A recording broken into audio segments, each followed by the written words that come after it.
Lugar dos Novos, hoje com a Helena Amaral, guionista, argumentista, aqui para falar um pouco sobre o seu trabalho de escrita para muitos projetos ao longo do tempo. Estamos aqui no Lugar dos Novos e vamos, hoje sim, desvendar aqui com algum pormenor, porque se chama este espaço de conversa aqui na Sociedade Portuguesa de Autores, Lugar dos Novos. Tem a ver com a qualidade ou o estatuto de cooperante da ESPA. E é por isso que a Helena está aqui. Vemos que não somos propriamente jovens, não. Jovenzinhas, não é? Não. Mas está esclarecida a designação deste momento aqui. Helena, à partida, quando estava, por exemplo, na universidade, nada ou alguma coisa faria crer que o seu percurso profissional seria fundamentalmente a escrita para a televisão? Portanto, o meu curso de base e depois o mestrado fiz em literatura. Portanto, havia alguma apetência... Pelas letras. Pelas letras, não é? Mas daí até ao guionismo... Não, acho que sempre sonhei escrever, mas era daquelas coisas que fui... acho que a vida se encarregou disso, porque eu sempre tive esse sonho, sempre escrevi, mas... dirigi uma revista na Livraria Barata e quando não tinha colaboradores fazia a revista inteira sozinha com vários nomes, portanto isso não tinha problema. Depois, quando saí da universidade, portanto, dei aulas, depois quando saí fiz gestão cultural e quando saí do sítio em que estive a fazer gestão cultural não sabia o que ia fazer. O que foi uma coisa um bocadinho... Tinha 36 anos e não sabia o que ia fazer. E, portanto, falei com um amigo, um grande amigo, que é o Pedro Curto, e disse-lhe, olha, não faça mais pequena ideia do que vou fazer, se calhar agora podia escrever. Ele disse, porque ele produz para televisão, e disse, olha... Bom, portanto, foi um acaso... E estava a decorrer um concurso numa produtora que já não existe, que é a D&D. Estavam a fazer um concurso, quem fizesse a melhor adaptação de um episódio do Cuidado com as Aparências, ficaria, no fundo, digamos, com aquele lugar naquele momento. Portanto, foi assim que eu comecei. E há 20 anos que faço isto. E que me apaixona, devo dizer. Fazer isto é, na verdade, passar pelo guionismo em telenovelas, não é? Também. Que é um género muito particular, concursos, séries. Portanto, sendo sempre a escrever para a televisão, há registros muito diversificados, não é? E isso será, penso eu, também um desafio constante, não é? Se me perguntar o que é que eu prefiro... Ainda não perguntei, mas ia perguntar. Prefiro sempre fazer ficção. E não tenho qualquer espécie de problema com os géneros. E acho que a pessoa que melhor, a determinada altura, fiz uma novela com uma amiga e quem fazia a direção artística era o João Perry. E também entrava como ator, fazia a direção artística e entrava como ator. E deu uma entrevista, já tenho conversado com ele sobre isso, em que lhe perguntaram, então como é que um ator tão bom, aquela coisa, como é que volta às novelas, porque ele já não fazia novelas há muito tempo, e ele disse, eu não tenho nada contra nenhum género, tenho contra produtos maus. E portanto eu não tenho nada contra nenhum género. São coisas diferentes. As novelas é um trabalho muito difícil, porque é muito longo, porque é uma maratona. E é um ritmo alucinante de escrita, não é? Alucinante. Por outro lado, é um desafio que é como é que naquele ritmo, apesar de tudo... A pessoa consegue. A pessoa consegue. Falava há pouco num certo ou num estigma que há em relação ao produto telenovela, na verdade. Mas eu ia perguntar-lhe o seguinte, porque não sendo espectadora frequente nem assídua, mas tenho a ideia de que aos poucos vão sendo introduzidos nas telenovelas, em algumas, temas que vulgarmente chamamos de fraturantes, se podemos dizer assim. Ou seja, temas que não eram abordados, na verdade, nem nas telenovelas, nem noutros géneros, há alguns anos atrás. Tendo em conta até as características genéricas do público-alvo ou do público maioritário das telenovelas, isso pode ter uma leitura sociológica também interessante, não é? Não tenho dúvida, acho que as telenovelas têm evoluído imenso e, por exemplo, tive a satisfação de integrar a equipa que fez A Herdeira. Já não comecei, mas fui acabar, que é da autoria da Maria João Mira, e que não só, que eu considero a melhor autora de telenovelas, novelas do país mesmo, mas além disso, ela inovou não foi só nos temas, inovou também na própria estrutura, na maneira como se escreve. Portanto, já não é a mesma coisa entre a primeira telenovela que escrevi ou agora, quando escrevi com ela, ou quando agora estou a fazer uma adaptação, são coisas completamente diferentes, mesmo do ponto de vista da estrutura, porque a estrutura aproxima-se muito mais, ou tendencialmente, de uma estrutura de série, porque o público mudou. As pessoas que veem televisão, mesmo as mais velhas, também mudaram, porque o mundo muda e tudo muda, não é? Portanto, há temas que as pessoas... E como é que vocês têm essa percepção da mudança? Ou seja, a percepção de que o público, os espectadores, estão preparados para já receberem determinados temas. É a intuição, é um pouco... É muito medo. Não sei, se os temas são, digamos, se os temas correm já de alguma maneira, não é? É importante ver o que os outros fazem, é importante ver muito... Qual foi, no que tem a ver com os tais temas, por vezes mais difíceis de tratar, aquele em relação ao qual tinha mais receio que as coisas não corressem muito bem ou que fosse mal aceite? Vou-lhe dar novamente o exemplo da Herdeira, que eu não comecei, portanto, mais uma vez, mas vim depois a fazer. Era uma história que tratava uma história com uma comunidade cigana. Sim. E foi extraordinário, não é? Porque, de facto, há muita discriminação em relação às comunidades ciganas em Portugal, mas,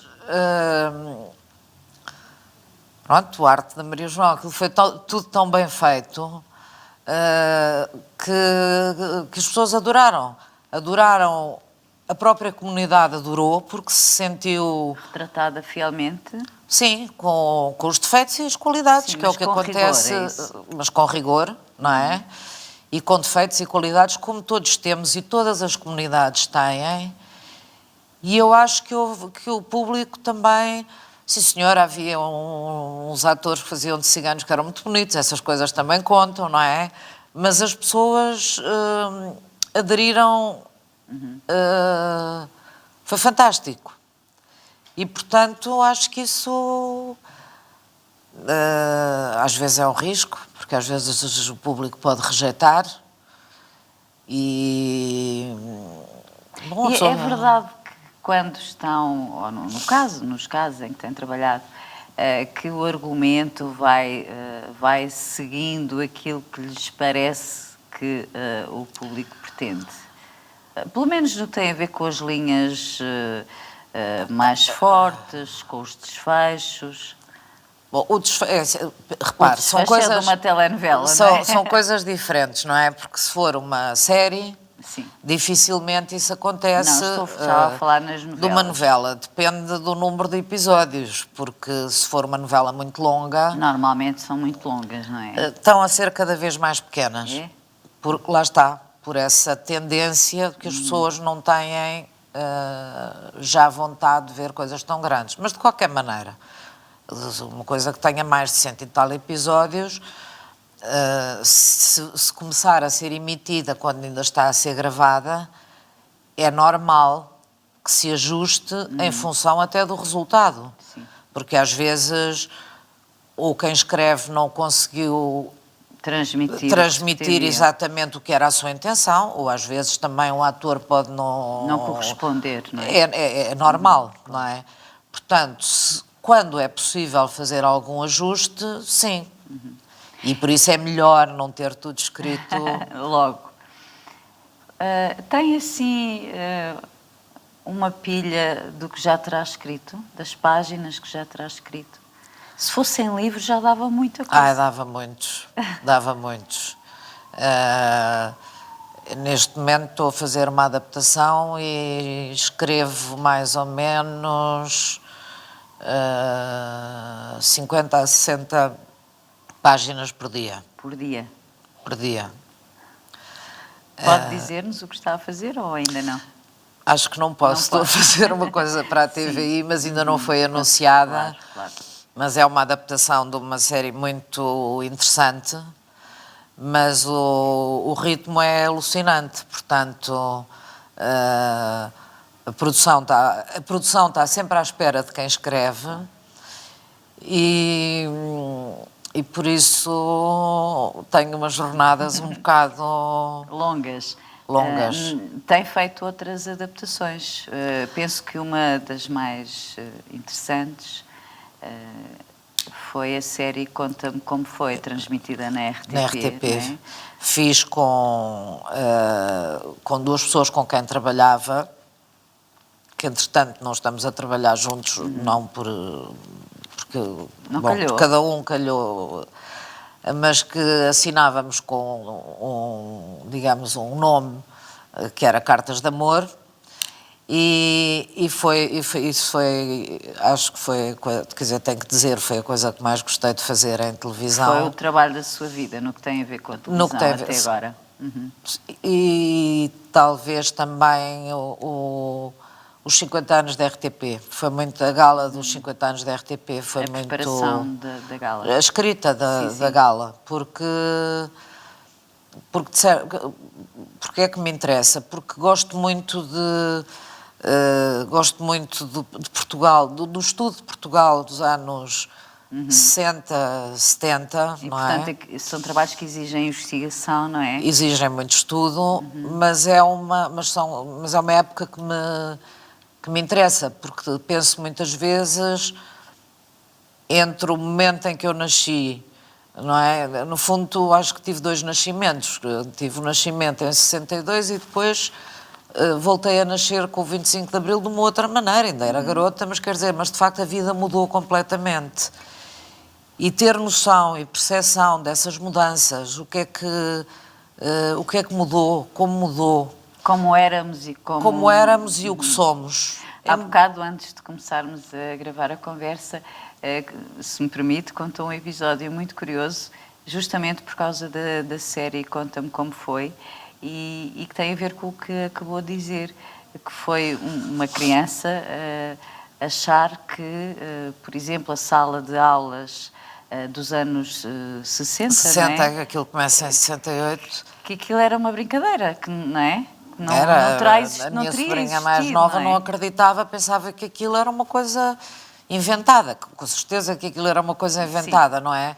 Mas para ela a ideia da escola ser assim, o professor dar reguadas, a ver a fila, como eu tive na escola, que era a fila das boas, das médias e das más, ou das burras, não é? As boas, as médias e as burras, não é? Havia 3 filas.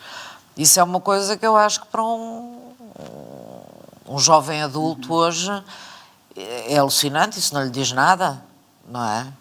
Como a maneira como estudávamos geografia, o próprio estudo da história, não é? Portanto, isso aconteceu durante a minha vida. E eu aprecio muito,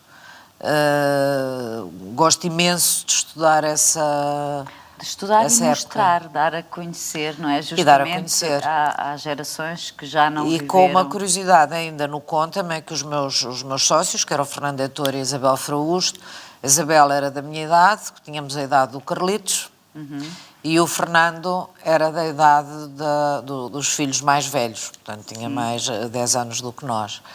E, portanto, o nosso próprio olhar sobre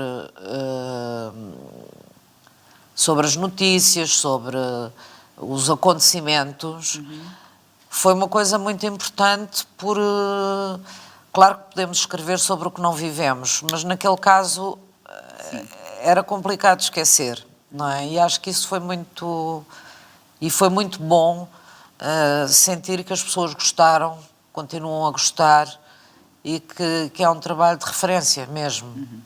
A escolha das palavras. Do vocabulário, da linguagem da época, não é? Vou-lhe dar um exemplo.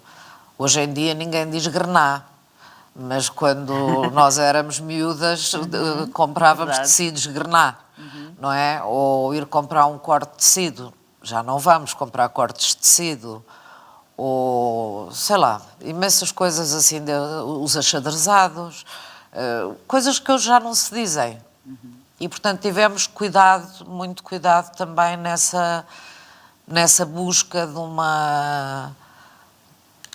de tudo o que era da época, de não uma é? integral, quer dizer, que o trabalho fosse integral, digamos. Sim. Passava exatamente pelas expressões, também pelos cenários, pelo interior das casas, pela isso, forma de o vestir, trabalho de decoração não é? foi extraordinário, foi Que da remetia, Clara de Vinhais. facto, de uma forma extraordinária para aquele tempo. E depois a transição, não é? Também. Esse trabalho de investigação, agora num outro nível, mas imagino que seja também complexo, que é, por exemplo, produzir as perguntas para concursos de televisão. Isso é alucinante. Eu li que a Helena Amaral Também fez com o Fernando. milhares de perguntas, não foi? Fiz, com o Fernando e com o Fernando Heitor e com a Isabel fizemos para uma versão do El Mais Fraco agora não sei dizer, penso que foi de agosto a março. Não sei dizer bem os meses, mas penso que foi isto. Fizemos 46 mil perguntas ou 48 mil perguntas. É uma coisa alucinante. Perguntas e respostas, não é? Perguntas e respostas. O problema são mais as respostas, não é? É muito interessante, ou é mesmo fascinante, tornar fácil, tornar compreensível, às vezes matérias que não são muito fáceis e que as pessoas em casa se sintam confortáveis porque sabem responder a umas coisas, as que não sabem também não se ofendem. E eu acho que os concursos de cultura geral têm sempre imenso êxito, porque eu conheço variedíssimas pessoas que eu também gosto, confesso, de ficar a ver. Porque é uma espécie de teste e de aprendizagem também, não é? Sim, porque às vezes não sei a resposta, que me acontece imensas vezes, fico também na expectativa da resposta. E, portanto, há um lado pedagógico também, com certeza, as pessoas vão porque querem ganhar dinheiro, essas há um coisas lado todas. lúdico e de jogo, E claro, de jogo são jogos, e tudo não é? isso. Mas é interessante. E para fazer tantas perguntas como as que nós fizemos, eu acho que nós corremos,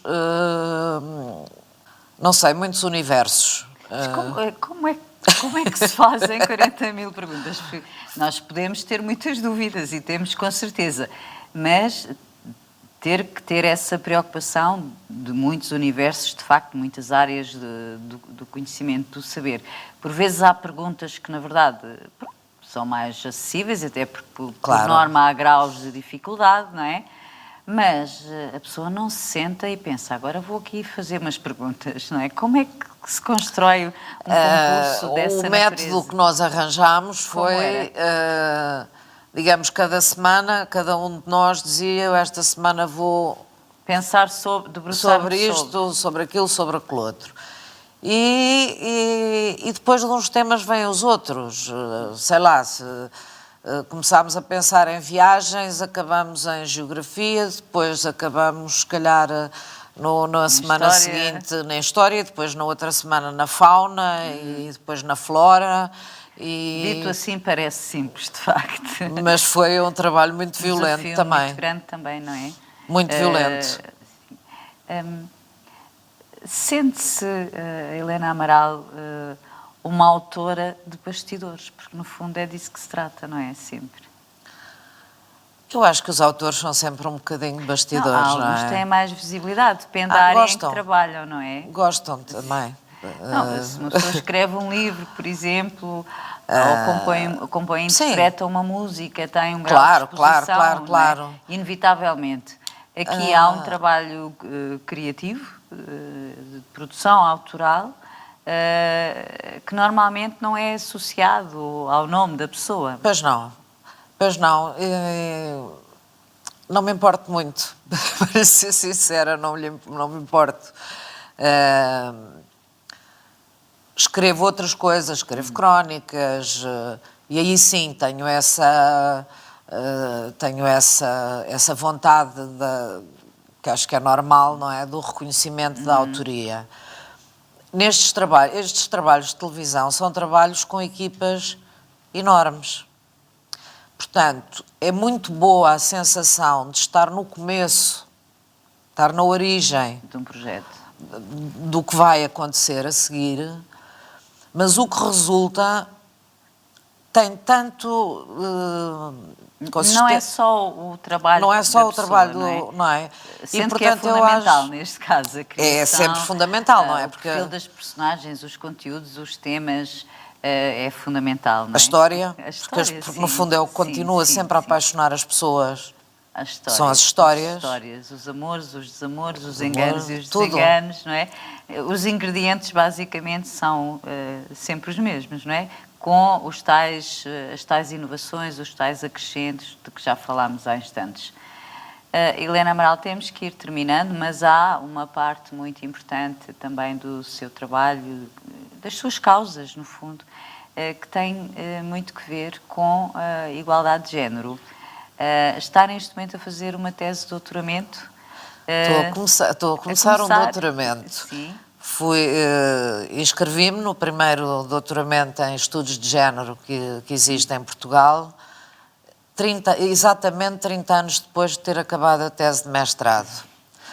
Portanto, até telefonei primeiro a saber se aceitavam candidaturas de pessoas já não tão novas, mas tiveram a gentileza de me dizer que sim. Eu não te perguntei a idade, a Helena já disse, mas por acaso não é de todo relevante. Não, mas a sério... Achou que podia não poder fazer um doutoramento? Não foi não poder fazer, mas quer dizer que há um número de clausos e embora eu acho que as pessoas não devam ser discriminadas, também pela idade, mas pensei, bom, também já não tenho idade para ser...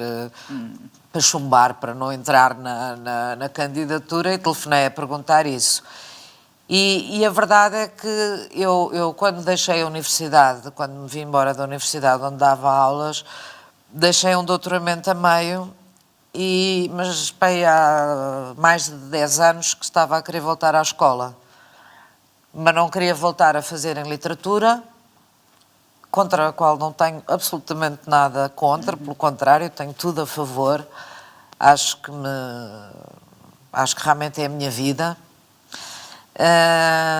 Pensei em fazer em história, quer dizer, não sei, andei à procura, e quando vi isto achei que era o que era certo para mim, porque, não sei, porque acho que já nasci feminista, nasci numa casa de mulheres, e acho que é uma causa absolutamente não tem só a ver com as mulheres, tem a ver com todas as discriminações. E escreve regularmente. E escrevo regularmente para Capazes, por exemplo, sim. Uhum. onde digamos que a minha luta é mais poética. Embora os temas... porque se calhar não sou tão... sei pouco de estatísticas, que são coisas que eu estou a tentar agora aprender no doutoramento. Vejo as notícias, estou a par, mas o meu combate, digamos, eu faço a escrever sobre essas coisas. E isso também tem sido uma coisa muito boa, o espaço na Capazes, onde tenho escrito aquilo que quero, onde tenho sido completamente livre para escrever aquilo que quero e onde, tirando um insulto ao outro, mas que é o que acontece nas redes sociais, onde aquilo que tenho escrito tem sido muito bem recebido. As pessoas reconhecem-se nessa... Na leitura que faz. Na leitura que faço, que normalmente faço uma espécie de parábolas, não é? No fundo, conto sempre uma pequena história porque acredito verdadeiramente que as pessoas... No poder das histórias. Acredito no poder das histórias, mesmo. E voltando ao doutoramento, pode levantar só uma pontinha do véu? Já disse, é na área da igualdade de género, ou da desigualdade de género. Ou da desigualdade, não, é mesmo, chama-se Doutoramento em Estudos de Género, é um consórcio entre a Universidade de Lisboa e a Universidade Nova de Lisboa e tem sido incrível, incrível, incrível, só consigo dizer isto. São momentos de grande felicidade estar ali nas aulas, porque há imensas pessoas a trabalhar nesta área em diferentes sociólogos, sociólogas, historiadoras, pessoas que trabalham em estudos literários, enfim, imensas áreas. E uma das áreas que me tem fascinado, penso que o devo também às professoras que têm ministrado estas cadeiras, que é a professora Teresa Beleza e Helena Melo, tem sido o direito, que foi uma coisa que eu nunca valorizou muito. E agora percebo a importância, não é? E como é que tanta coisa parte dali e como tanta coisa tem que ali chegar para que as coisas mudem. E penso, se tudo correr bem, porque quando me inscrevi não tinha a certeza, mas agora tenho muita vontade de fazer uma tese também sobre textos dos anos 70. Não vou dizer coisas. Não quero mesmo dizer, eu sei, mas vou respeitar. São textos de facto muito particulares, não é? Que, enfim, marcaram realmente. E marcaram também a minha infância. Não podemos mesmo dizer, assim, genericamente. Genericamente, fotonovelas. Muita gente, se calhar, nem sabe do que é que estamos a falar, não é? Pois, mas que a nossa geração... lembra-se muito bem, não é? Lembro-me perfeitamente. Não, a nossa geração lembra-se muito bem das fotonovelas. E um livro, Helena Amaral? Pois... Ou livros? Pois isso é uma pessoa que tanto escreve. E com tanta coisa em casa. Não sei, acho que o meu ponto, digamos, o meu ponto certo é o conto. E isso eu sei. Os primeiros anos nunca me deu para publicar porque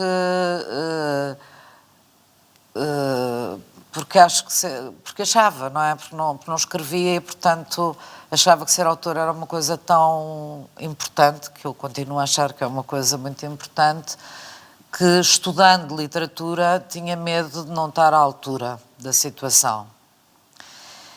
E agora tenho-me desleixado um bocado, para ser sincera, embora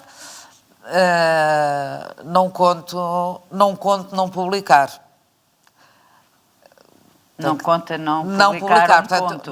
Ou vários. Ou outro género. Não, conto. pequenos contos, porque acho que é a métrica certa para mim. Porque não sou muito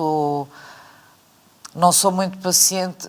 Tenho ideias, por exemplo, para fazer um romance, mas aquela métrica não é certa para mim. Não é a sua medida. Não, porque eu não tenho paciência.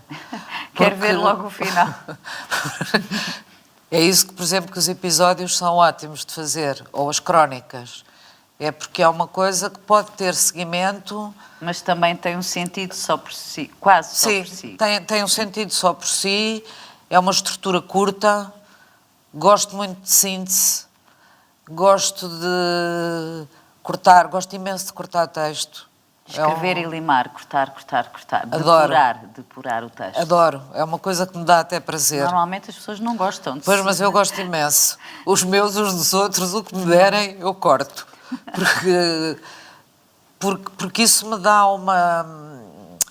Como é que eu vou dizer? Dá-me um gozo de domínio do que ali está, de depuração, de ser capaz de dizer em pouco, dizer muito.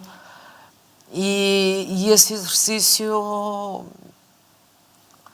acho que me ajudou a criar uma métrica minha que é do conto e que não é, por exemplo, a do romance. Helena Amaral, muito obrigada por ter estado aqui connosco no Lugar dos Novos, este espaço de conversa da Sociedade Portuguesa de Autores, porque, como se sabe, sem autores não há cultura. Muito obrigada. Obrigada, eu.